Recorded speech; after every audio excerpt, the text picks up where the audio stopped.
Máquinas síncronas. En este video vamos a analizar cuáles son las características de lo que son estas máquinas eléctricas, conocidas como máquinas síncronas, y qué es lo que debemos conocer de ellas para utilizarlas como herramientas en los procesos industriales y en los procesos de automatización. Comencemos. Si no te has suscrito, suscríbete a mi canal. Regálame like, regálame comentarios, solicita nuevos temas para los videos. Bienvenido. Si te es posible, dona. Cualquier donativo es bueno. Recuerda, no hay donativos pequeños. Apoya mi canal. Máquinas síncronas. Las máquinas síncronas son máquinas de corriente alterna, lo cual quiere decir que su proceso es un proceso inducido. Trabajan en base a un devanado de corriente alterna que permite el impulso magnético. Son mono o polifásicas, similares a las máquinas de inducción. Por el contrario, el devanado inductor de estas máquinas funciona con corriente continua, las de las máquinas de inducción. Estas máquinas funcionan con corriente alterna, las máquinas síncronas. Ambos devanados tienen el mismo número de polos. Vamos a analizar entonces cuáles son las características más comunes. La descripción principal y el funcionamiento. Normalmente tenemos dos partes fundamentales en un motor eléctrico, y cuando es de corriente alterna, con más razón. La corriente alterna permite una inducción magnética mucho mayor que la corriente continua. ¿Por qué? Porque genera una repulsión más grande entre el estator y el rotor, generando esto el impulso para el giro. Tenemos lo que son las cabezas de bobina del inducido, que son por ejemplo las del estator. Tenemos el material férrico o ferromagnético del estator, ¿sí? Y tenemos la conexión del inductor, que es en donde se van a asentar las escobillas sobre el rotor para que se genere el cambio eléctrico en el sistema para el impulso magnético. Tenemos los anillos de rozamiento, que es donde van a rozar las escobillas. Además, tenemos lo que son las conexiones del inducido, o sea, la corriente por donde llega. Tenemos los cojinetes, que son las partes en donde va a girar el rotor de la máquina. El eje, obviamente. El entrehierro, que corresponde al espacio que está entre el rotor y el estator. Eso es importantísimo. No puede rozar el estator con el rotor, porque entonces se pierde la inducción magnética. Entonces tiene que haber un espacio forzosamente entre el rotor y el estator. Tampoco se trata de que haya un espacio muy grande, porque entonces se pierde la fuerza de esa inducción magnética. Tenemos las cabezas de la bobina del inductor, que son los dos cabezales similares a los del estator, pero en lo que es la parte central del rotor. El ventilador, que es un ventilador especial para enfriamiento por el calentamiento que se genera por esta conversión en estas áreas ferromagnéticas, que normalmente se inducen a través de bobinas. Tenemos la carcasa, que contiene toda la máquina eléctrica. Estos serían los componentes normales de ese motor. Si nosotros vemos el motor con sus escobillas externamente, vamos a ver algo parecido a lo que se muestra en la foto. Esto, en las máquinas síncronas, ambos devanados tienen el mismo número de polos, son dos polos, salvo en máquinas pequeñas de menos de 10 kVA. Lo habitual es que el inducido esté situado en el estator y el inductor esté ubicado en el rotor y se alimente a través de el colector de dos anillos. Esas son las formas de las máquinas síncronas normales. Cuando la máquina síncrona actúa como generador de corriente alterna o alternador, o sea, que se invierte el sentido, ya no se induce la corriente eléctrica, sino que se extrae la corriente eléctrica de un rotor de este tipo, entonces esa máquina, ¿sí?, es una máquina motriz o motor, pero que va a estar produciendo electricidad por movimiento, por giro. Esto es el principio que se utiliza incluso para la producción de energía eléctrica alterna en las presas, en las cascadas o eólicamente, o sea, es el mismo principio. Una fuerza externa, un rotor externo hace girar el rotor del productor energético y con él gira el campo magnético inductor, generando esa fuerza eléctrica que se transforma en una fuerza electromagnética y que genera precisamente el flujo de electrones a través de los conductores. Este campo está generado por una corriente continua y luego visto desde el rotor es un campo estático. Sin embargo, al girar el rotor, las fases del estator ven un campo magnético móvil y empiezan a tener movimiento los electrones sobre los conductores. En las máquinas síncronas, entonces, esto da lugar a que estas fases estén sometidas a un flujo variable en el tiempo y se induzcan en ellas unas fuerzas electromotrices alternas. Cuando una máquina síncrona polifásica, o sea, de varias fases, actúa como motor, su estator está recorrido por un sistema equilibrado de corrientes. O sea, va a tener corrientes que viajan en un sentido en uno de los polos y en el otro sentido en el polo contrario, para poder generar precisamente esa fuerza de impulso para ese giro. Estas corrientes dan lugar a un campo magnético giratorio que, al interactuar con el campo magnético inductor, hacen girar el rotor a su misma velocidad, es decir, a la velocidad del sincronismo. Si tenemos, por ejemplo, corrientes alternas de 60 Hz que van a estar induciendo sobre el campo del rotor, pues lo que va a hacer es que va a girar a 60 ciclos por segundo por el cambio de la alternancia. Pero si queremos aumentar la velocidad, tenemos entonces que aumentar el ciclaje de la energía para tener un ciclaje mayor en la propia máquina. El problema del motor síncrono es que carece de un par de arranque. Solo cuando el rotor gira a la velocidad del sincronismo o a una velocidad muy próxima a ella, esta máquina puede ejercer un par motor sobre su eje. Esto es, para poder arrancar una máquina síncrona de este tipo, tengo que hacer girar el rotor a la misma velocidad de los impulsos eléctricos que está recibiendo, para que se sincronice, para que genere el par motor, y entonces esto genera el impulso magnético para que siga con ese impulso y con esa fuerza y con esa velocidad de giro. Cuando esta máquina actúa, el motor gira a la velocidad del sincronismo. Por otra parte, cuando la máquina actúa como alternador y se quieren obtener unas tensiones de frecuencia F, la velocidad N22 de la máquina también debe ser igual a la velocidad del sincronismo correspondiente a dicha frecuencia.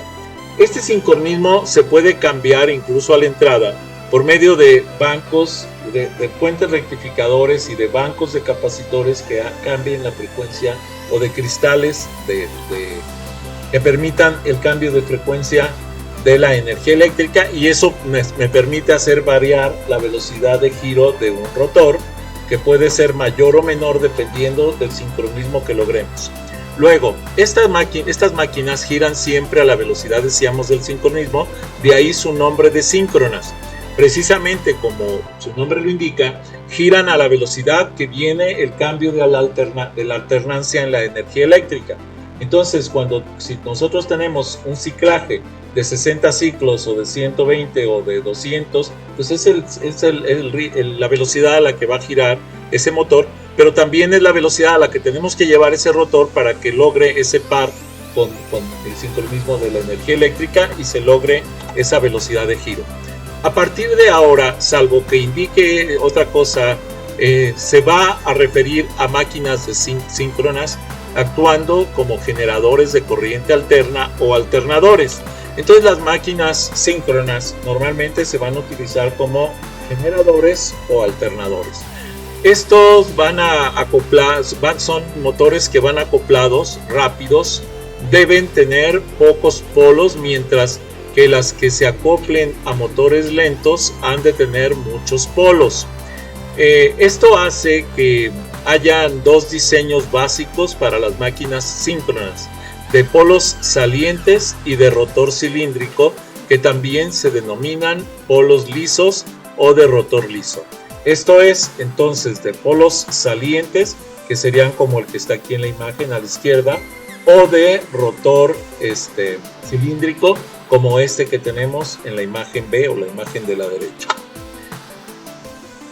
Bueno, cuando tenemos este tipo de rotores, aquí podemos ver la fuerza eléctrica, cómo se mueve dentro de los rotores. Entonces, en estas máquinas, en las máquinas con polos salientes, como es la del lado izquierdo, el entrehierro, o sea, la parte del hierro, la parte interna, se distribuye sinusoidalmente a lo largo del entrehierro. Estas máquinas pueden ser de ejes horizontales o verticales. Normalmente la mayoría de las máquinas suelen trabajar como ejes horizontales. Sin embargo, siempre se ha manejado que son mucho más eficientes cuando se ponen como ejes verticales. ¿Por qué? Porque no desgastan la energía en el peso del rotor, sino que la gravedad hace su propio esfuerzo, y entonces ayuda a que las máquinas en vertical sean mucho más eficientes. Las máquinas de rotor cilíndrico, ¿sí? En esas máquinas el rotor cilíndrico, la propia masa del hierro macizo del rotor, donde pueden inducir corrientes de Foucault, se le llama, que actúan como devanados amortiguadores.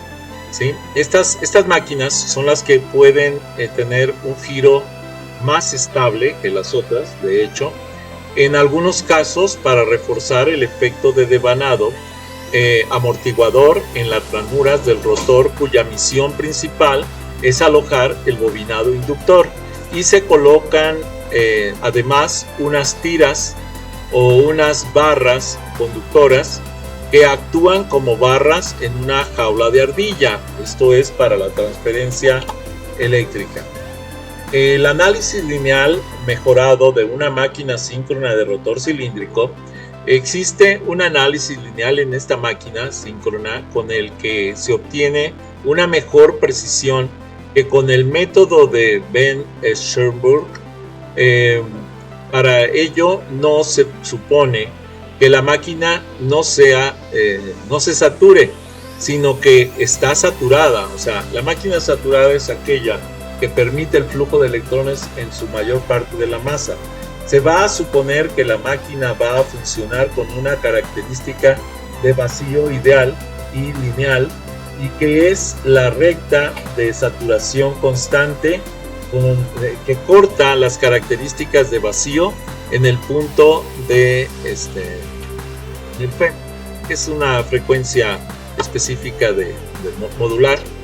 El análisis lineal, entonces, mejorado en una máquina síncrona de rotor cilíndrico, tenemos que se designa como el III o el 111. Estamos aquí en esta parte, en la figura, y podemos ver los tres tipos de energía, ¿sí? Son energías básicas, las energías del rotor y energías de decaimiento, que se les llama, lo que en rigor obligaría a usar una recta de saturación constante diferente para cada estado de funcionamiento de la máquina. Sin embargo, si no te has suscrito, suscríbete a mi canal, regálame like, regálame comentarios, solicita nuevos temas para los videos, bienvenido. Si te es posible, dona, cualquier donativo es bueno, recuerda, no hay donativos pequeños, apoya mi canal. Los reguladores de la máquina síncrona, entonces, un alternador, por ejemplo, síncrono, dispone de dos controles básicos: el regulador de velocidad y potencia del motor, turbina o de vapor o hidráulica, motor diésel, etcétera, que acciona el alternador. O sea, es un motor que va a hacer que gire. Por ejemplo, en los vehículos traemos un alternador puesto a un lado, normalmente unido por una banda o por una cadena a lo que es el cigüeñal del motor de gasolina. Por ejemplo, el cigüeñal del motor hace el giro correspondiente, transmite ese giro al alternador, y el alternador hace la producción eléctrica que normalmente la manda como destino a la batería para la recarga de la misma. El alternador síncrono dispone entonces, decíamos, de dos controles básicos: un regulador de velocidad y potencia, ¿sí?, del motor, el accionador que tenga, y el regulador de corriente de excitación, el IE, con el que alimenta al inductor del alternador. En funcionamiento aislado, el regulador de velocidad mantiene constante precisamente la velocidad del grupo motor alternador e igual a la del sincronismo.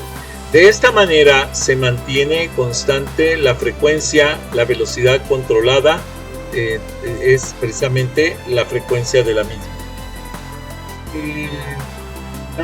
En los vehículos se tiene que tener mucho control sobre esto, porque el sistema que recarga las baterías del vehículo para poder arrancar después la marcha y demás es precisamente el alternador. Tiene que estar controlada su velocidad, su flujo y demás, para que la alimentación que manda al alternador, del alternador a la batería, no vaya a quemar las celdas de la batería, porque si se sobrepasa el nivel energético que envía el alternador, pues obviamente va a quemar las celdas de la batería. Entonces el regulador de la excitación actúa para mantener constante la tensión, el voltaje del inducido, aunque cambie la carga. Lo que hace este regulador es ir cambiando el valor de la frecuencia que se está recibiendo, la frecuencia eléctrica, que se ajusta mediante la intensidad, vamos a decir, de tal forma que la tensión en voltaje, ¿sí?, permanezca constante. La corriente, que es la intensidad de excitación, controla la tensión del voltaje del inducido. Esto es para mantener constante la alimentación a la batería. De hecho, la batería debe recibir una alimentación constante, no puede recibir cualquier tipo de alimentación, porque entonces vamos a quemar las celdas. Las potencias activas y reactivas, y por lo tanto el factor de potencia no lo controlan los reguladores del alternador. Estas magnitudes las impone la carga eléctrica que se conecte al alternador síncrono. Esto es, si ustedes en un vehículo lo encienden y empiezan a acelerar aproximadamente a unas 2000 revoluciones por minuto, van a darse cuenta de que si ustedes prenden las luces van a estar a una intensidad máxima. Pero si ustedes aceleran a más de 2000 revoluciones por minuto, de hecho incluso las luces o se mantienen con esa intensidad o bajan un poquito. Y eso es precisamente a la regulación que está haciendo el sistema de la producción de energía eléctrica a través del alternador. Es parte de lo que estamos viendo, precisamente de lo que se presenta en las máquinas síncronas. Ese regulador de velocidad, o que se le conoce como gobernador, ¿sí?, el motor tribuna el motor, que puede ser una turbina de gas, de vapor, hidráulica, motor diésel, etcétera, que acciona el alternador síncrono, debe disponer de un regulador de velocidad que modifique la potencia suministrada por el motor para adaptarla, ¿sí?, a la que se demanda por el alternador en función de la carga eléctrica conectada y sus normas. ¿Y esto cómo lo sabe la máquina? Bueno, no es lo mismo la carga de un vehículo con las luces apagadas a un vehículo con las luces encendidas. Eso es lo que tenemos que cuidar. O sea, en realidad es muy difícil pensar que todo el tiempo va a estar encendido. Va a depender de la demanda que tengamos en el vehículo. Es lo mismo que yo prenda los cuartos, estoy con una cierta aceleración, o que prenda las luces, ¿sí?, etcétera. Esto nos va a llevar precisamente a tener que variar la demanda de voltaje, tanto por la batería, porque esa es constante, como por los consumos internos del coche. Por ejemplo, si ustedes prenden un encendedor que es una resistencia se va a poner incandescente por consumo de energía eléctrica en el vehículo, lo que están provocando es una descarga directa de la energía del vehículo. Esos son partes y lo tiene que suplir el alternador. El motor, entonces, decíamos que acciona al alternador síncrono y que debe disponer de un regulador de velocidad y que modifique la potencia suministrada por el motor para adaptarla a lo que la demanda del alternador en función de la carga eléctrica conectada a sus bordes. ¿Qué es entonces ese regulador de velocidad o gobernador? Es cuando se produce un aumento en la carga eléctrica. Inicialmente el motor de accionamiento sigue proporcionando la misma potencia que estaba dando previamente, que ahora es inferior a la que le pide el alternador. Esto provoca que la velocidad empiece a disminuir, lo cual es detectado por el regulador de velocidad, que aumenta la potencia del motor, con lo que se vuelve a alcanzar el equilibrio entre la potencia suministrada y el motor y la demanda del alternador. Entonces la velocidad deja de variar y se estabiliza en un valor constante. Es por eso que la velocidad de giro del alternador va a buscar producir sí el volumen de energía necesario en el sistema, pero además va a tratar de evitar sobrepasar ese nivel de energía, porque como se les mencionó, puede quemar una de las celdas de la batería al someterla a una sobredescarga, ahora sí que una sobredosis de voltaje. A la inversa, cuando la carga eléctrica disminuye, el sistema se acelera y aumenta su velocidad.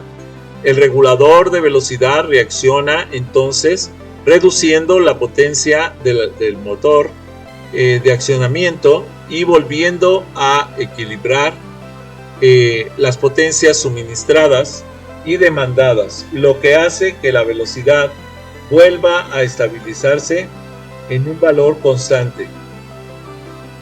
El funcionamiento como generador aislado entonces depende de la frecuencia F que regula mediante la velocidad N, y la tensión del voltaje B se regula mediante la excitación por la intensidad recibida, la cantidad de electrones por unidad de tiempo. Por ejemplo, tenemos que la función de regulación se basa en una función cíclica tipo coseno y que va a permitir que estemos controlando lo que corresponde al cateto contiguo, al ángulo de inclinación de la potencia, ¿sí? Y que es precisamente el reflejo del coseno en el eje cartesiano. El funcionamiento acoplado a una red de potencia infinita, se dice que la frecuencia F y la tensión V no se regulan y las impone la red. La red puede proporcionar o consumir toda la potencia y toda la carga, toda la carga que se desee. Recordemos que la carga no es otra cosa más que cualquier punto de consumo en un circuito eléctrico. Eso es carga, así se le conoce. Entonces cualquier punto de consumo en un circuito eléctrico, sea un foco, sea un encendedor, sean luces, es una carga. Eso es la carga del sistema. La potencia activa P se controla mediante el regulador del motor. La potencia reactiva, que es la carga, Q, y el factor de potencia solo se controlan mediante el flujo de electrones por unidad de tiempo, que es la intensidad precisa. Entonces esas son las diferencias. El funcionamiento en paralelo con otro alternador de potencia similar, entonces la frecuencia F y el reparto de potencia activa P, ¿sí? Entre los dos alternadores se controla mediante los reguladores de los motores de ambas máquinas. La tensión, el voltaje y el reparto de la potencia reactiva Q entre ambos alternadores se ajusta mediante los reguladores de excitación de ambas máquinas. Las potencias totales activa P y reactiva Q no se controlan, depende de la carga y se conecte al conjunto de los dos alternadores en paralelo. Hasta aquí esta presentación. Si no te has suscrito, suscríbete a mi canal, regálame like, regálame comentarios, solicita nuevos temas para los videos, bienvenido. Si te es posible, dona, cualquier donativo es bueno, recuerda, no hay donativos pequeños, apoya mi canal.